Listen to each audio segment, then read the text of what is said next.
प्रश्नावली 5.1 के प्रथम प्रश्न की चर्चा करते हैं। प्रश्न है, निम्नलिखित कथनों में कौन सा कथन सत्य है और कौन से कथन असत्य हैं? अपने उत्तरों के लिए कारण दीजिए। पहला भाग है, एक बिंदु से होकर केवल एक ही रेखा खींची जा सकती है।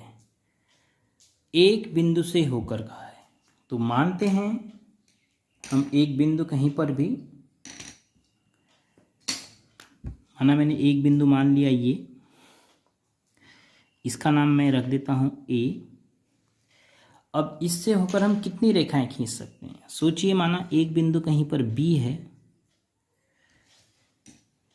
तो अभिगृहित 5.1 कहती है कि दो बिंदुओं से होकर एक सीधी रेखा खींच सकते हैं।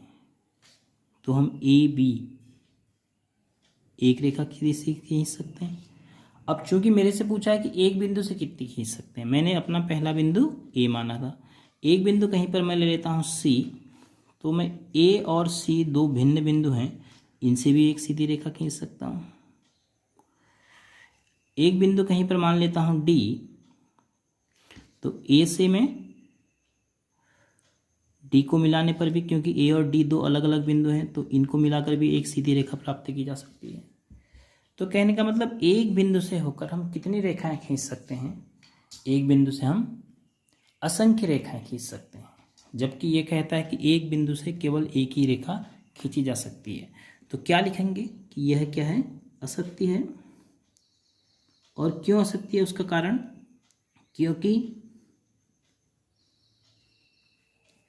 एक बिंदु से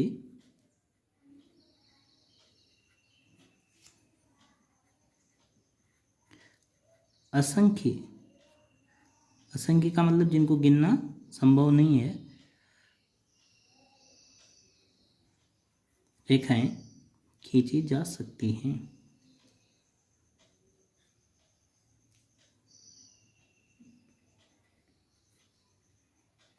हर भाग में आपने कारण भी देना है।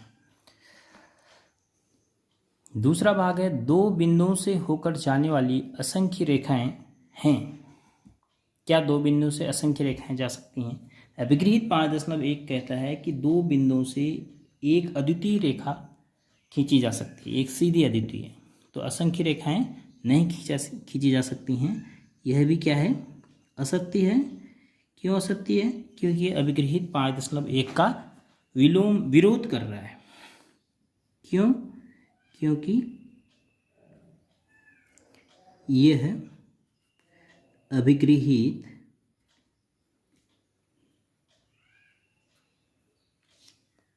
5.1 जिसे सत्य माना गया है का विरोध है। अभिगृहित 5.1 के विरोध में ये कथन है। अब चूंकि अभिगृहित और अभिधारणाएं हमारी पहले से ही सत्य मानी गई हैं, उनको हमें सत्य लेके चलना है। एक शांत रेखा अनिश्चित रूप से दोनों ओर बढ़ाई जा सकती है। यह तो यूक्लिड ने अपनी अवधारणा 2 में भी कहा है, तो इसका हम कारण में लिखेंगे। चूंकि ये सत्य है तो इसका केवल कारण लिखेंगे। अभिधारणा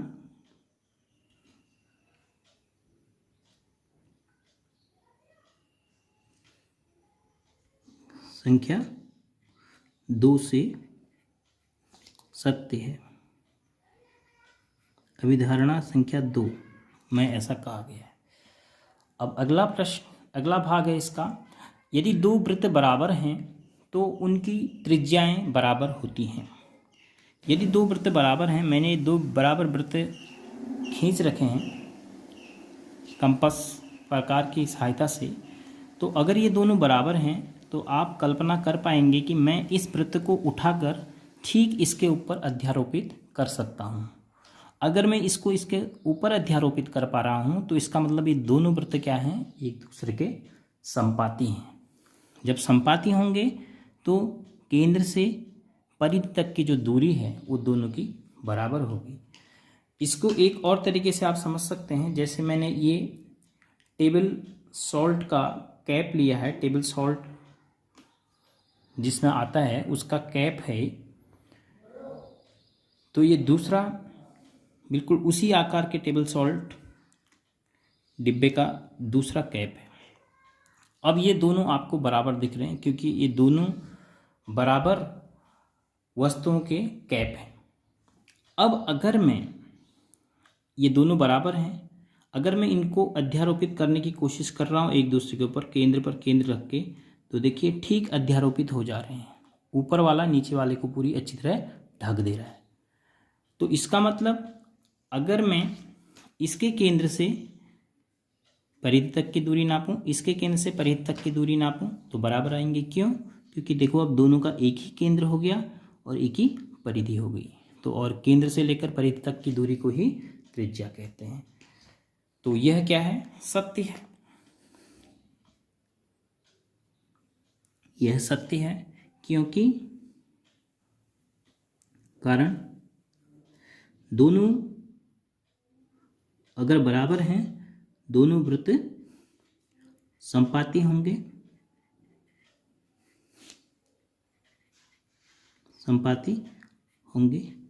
जिस कारण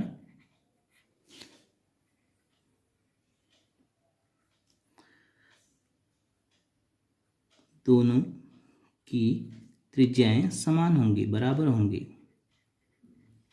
त्रिज्याएं बराबर क्यों होंगी? क्योंकि केंद्र के ठीक ऊपर आ रहा है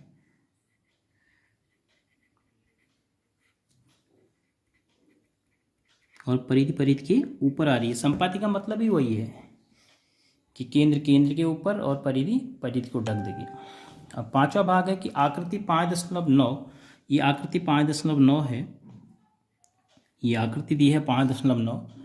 इसमें ए बी बराबर P Q, A B P Q के बराबर है ये कहा गया है, और पी क्यू बराबर एक्स वाई, जो ये पी क्यू है ये एक्स वाई के बराबर है। अब आपने प्रथम अभिगृहित पढ़ी थी यूक्लिड की, कि उसमें कहा गया था कि वे वस्तुएं जो एक ही वस्तु के बराबर होती हैं, जैसे एक वस्तु ये है, ये इसके बराबर है और यह भी इसके बराबर है। इसको आप ध्यान से देखेंगे तो ए बी बराबर पी क्यू दिया है, दूसरे में पी क्यू बराबर एक्स वाई दिया है, अर्थात ए बी पी क्यू के बराबर है और एक्स वाई ये रेखाखंड भी पी क्यू के बराबर है।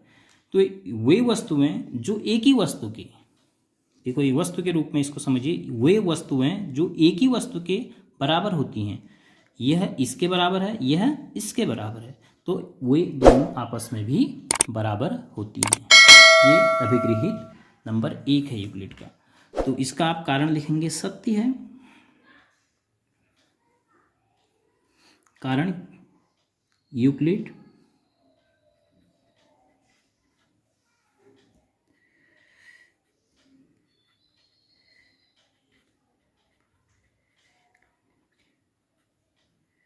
अभिगृहित संख्या 1 जो हमने पढ़ी है,